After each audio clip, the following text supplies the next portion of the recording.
Next is from Aj Gurkhat. And now he's supposed to be suspended, right? His suspension has lapsed. Okay, so poor refs is the subject. Greetings from across the pond, the podcast with by far and away the best fan interaction. K100 with Konnan and his merry men.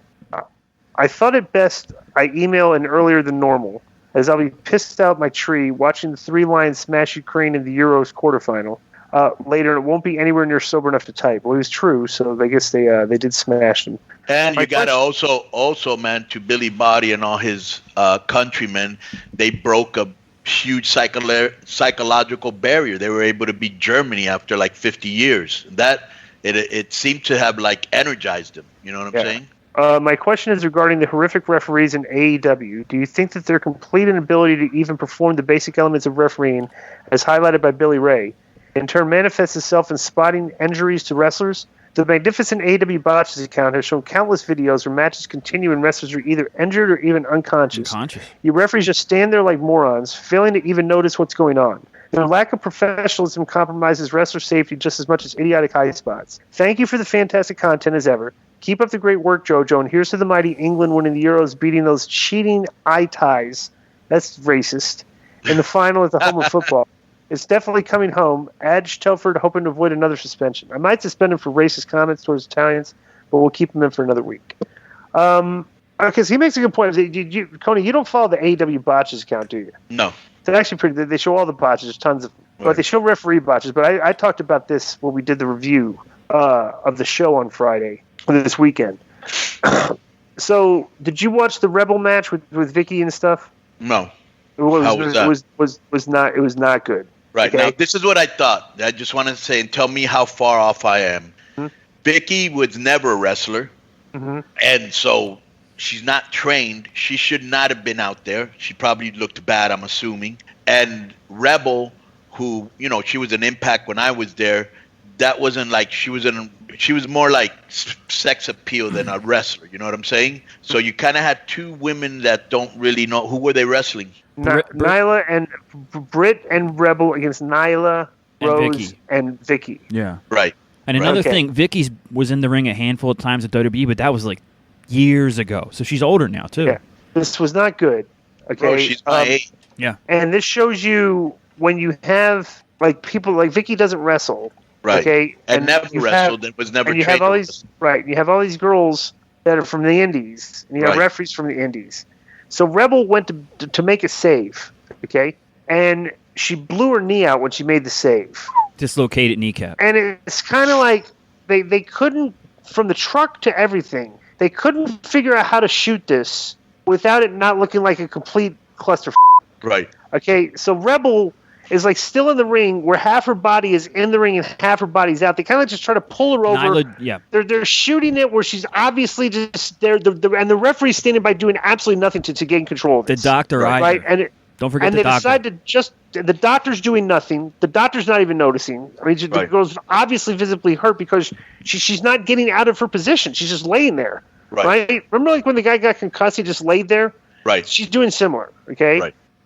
And because you have people that don't have experience at this and like they don't know how to get their way out of it, so they're just leaving her there lying next to them.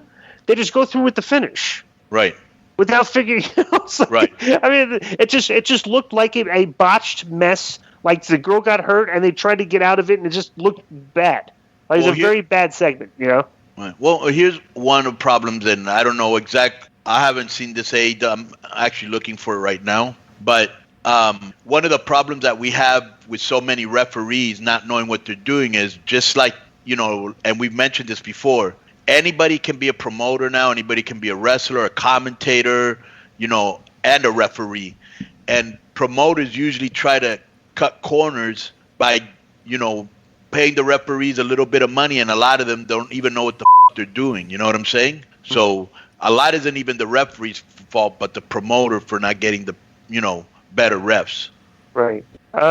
Next is from... Does that make sense to you or no? Yeah, absolutely. Next is from David Miles. The subject is Roman Reigns versus Jacob Fatu. If it's possible, can you see an angle where Jacob Fatu comes to WWE and challenges Roman Reigns for the Universal title and to be the new tribal chief? There's so many things that could happen between the two. No, not unless he gets signed by WWE. The guy wrestles for MLW, right? Yeah, I would imagine Court... court would be smart enough to have him locked up for at least a minute, right? Yeah. Right. Next is from Peter Stevenson. Subject is Sid Vicious's ongoing roid rage. Greetings, K100 crew. Hopefully things are going well and y'all are having a fun summer. So recently I've been contemplating suicide and I'm willingly risking my life just to send this email. So please take creative liberties and give me what I want, which is a burial of Sid. Sid is coming anytime and I'll be dead. Humor. Boy, this guy's... Put this guy... Horrific. Highlight this guy for possible suspension for his terrible email. He's also buried us all for being unshaven and looking unkempt, even though we have a Manscaped sponsorship. You know what? All right. I'll start doing the burial correctly by firstly putting over, then burying. So the question is mostly for Konnan because he's a great storyteller and writer and is known to take some creative liberties and consequently evoking fascination into the public's imagination. By all accounts, Sid's look is money. He made it to the top, and I think he's quite rich. Good for him, but he strikes me as someone who thinks that their waist does not stink and will constantly want to put himself and fight, bully anyone who will throw a joke at him. He always wants to put himself over on anything and everything. Examples: the infamous moment in Nitro where Sid gauged his brain in comparison to Nash's. In the interview Sid said with Hugh G regarding Vince McMahon, he constantly spoke about Vince in an undermining tone as if Vince knew more than Vince about wrestling. In the Bobby Heenan RF shoot, Bobby recounted the moment he said on commentary, Sid is not the sharpest fork in the drawer, which consequently made Bobby a little stupid, but Sid went up to him and said, I'm not stupid, you know. I'm sure there are tons of other stories about Sid like this, but the email can be so long and I'm not aware of all of these. Maybe Joe Feeney can help. So, Konnan, what are your thoughts about this, and how would you deal with Sid's character as a promoter? Please bury his lack of brain as much as you can, even if you have to take creative liberties. I'm not impressed. Well, he did get mad at Mark Madden one time for saying he was playing a game of monkey in the middle, and Sid got mad and backstage goes, did you call me a monkey? I remember... You called me a monkey. The famous story was when he was in the bar with WCW and WWE guys were mixing in like early 92. And Sid was bragging about all the money he was making in WWE and all this, and Pillman stepped to him. And so Sid left the bar, and he came back to fight, and he brought in a squeegee from his car. And he was threatening Pillman with the squeegee. Like, that story's made around a million locker rooms, I'm sure. And then everyone kind of just laughed at him, and he left. So that's an example of stupidity, I guess. Well, you know, I never had any problems with Sid. You always got along with him, and he was always cool with me. I worked with him in WWE and in... WCW, yeah.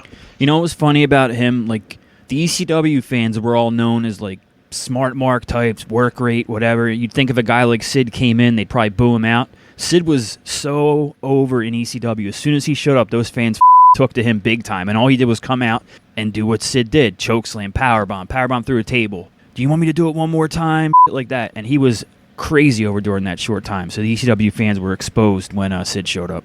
Next is from Park...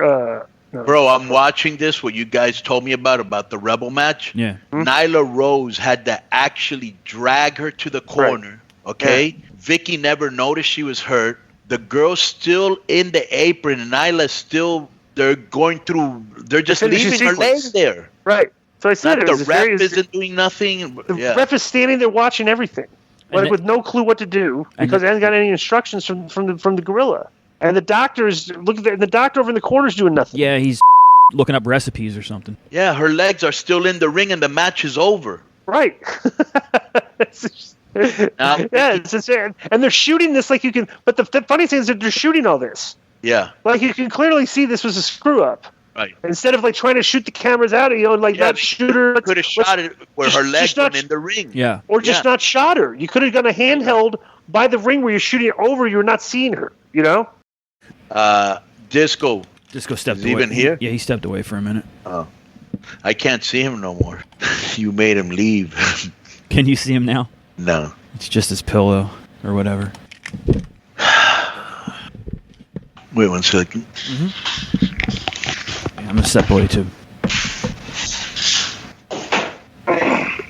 I'm sorry. So wow, Italy beat Spain in penalty kicks. Holy. Yep. I thought Spain was going to win it all. Who does Italy face next? The winner of England-Denmark tomorrow. Wow. That's going to be a good game, too. Yep. This is when all the games are really good. Yep. Next is from Current Down. Subject is Bubba Ray humiliated by Tony Khan. What's up, guys? I listened to Busted Open. They give Tony Khan a weekly segment there. I guess it explains why WWE gets buried in that show so much. And the legendary Hall of Famer Bubba Ray Dudley, or Bully Ray, showed some balls and called out Tony Khan and his I've included the clip so you can hear it. It's about 70 seconds long. You want to play it, Joe? Sure. I love this. It really shows that Tony Khan, the head booker and Kanice over to AEW, doesn't even understand the most basic fundamentals of pro wrestling. I don't either, but I don't run a wrestling company. Tony Khan does stuff like this, and he really should know. K100 team, what is your take on Khan's reaction to this clip?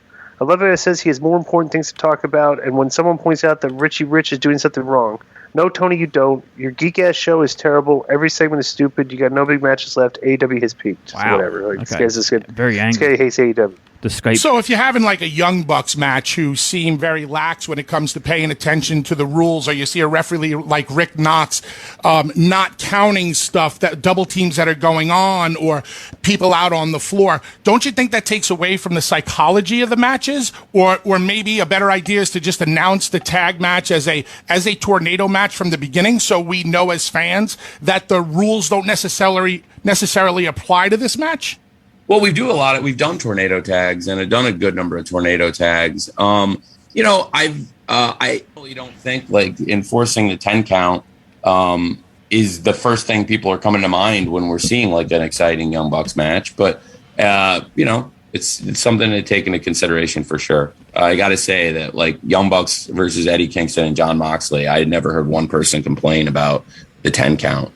Young Bucks versus Phoenix and Penta, like, I don't think that's what people are thinking about in the match, but, I've got more important things to talk about on the card tonight, honestly. So we've got, a pretty stacked card with, we haven't even gotten to the TNT Championship, which is one of Wow. So what happened? That they were out of the ring more than 10 seconds? Bro, the referee just has no control over the match. Right. Like when they come in, they'll double team. He's not doing the 5 count to try, like, right. They're just absolutely. I think this is what, bro. This is the exact what they should just say. Hey, these are lucha rules, and explain what lucha rules are, because that's kind of what that is. It's kind of like lucha rules, And American fans aren't used to that, and they have no reason to be used to it, and they should explain it to them. This is under lucha rules. The lucha rules are this, so people understand that in that match. But if you're not going to explain it, Bubba Ray has a very valid point. Or what about call it the Young Bucks are heels anyway? Say, hey, we only want this match under Young Bucks rules, no enforcing the tag count. Raven used to have Raven's rules. Yeah, Hack rules, Raven's rules. I think Bubba's right. Yeah. Why aren't you telling people this? And Tony's answer was, I don't think people are worried about that. Well, maybe some aren't, but a lot are. A lot are. Yeah. So how about the ones that are? Do you discount them for the ones that aren't? You got to take everybody into account, And so, yeah, I think, Bubba, that's a good question. That was a very good question. Yeah.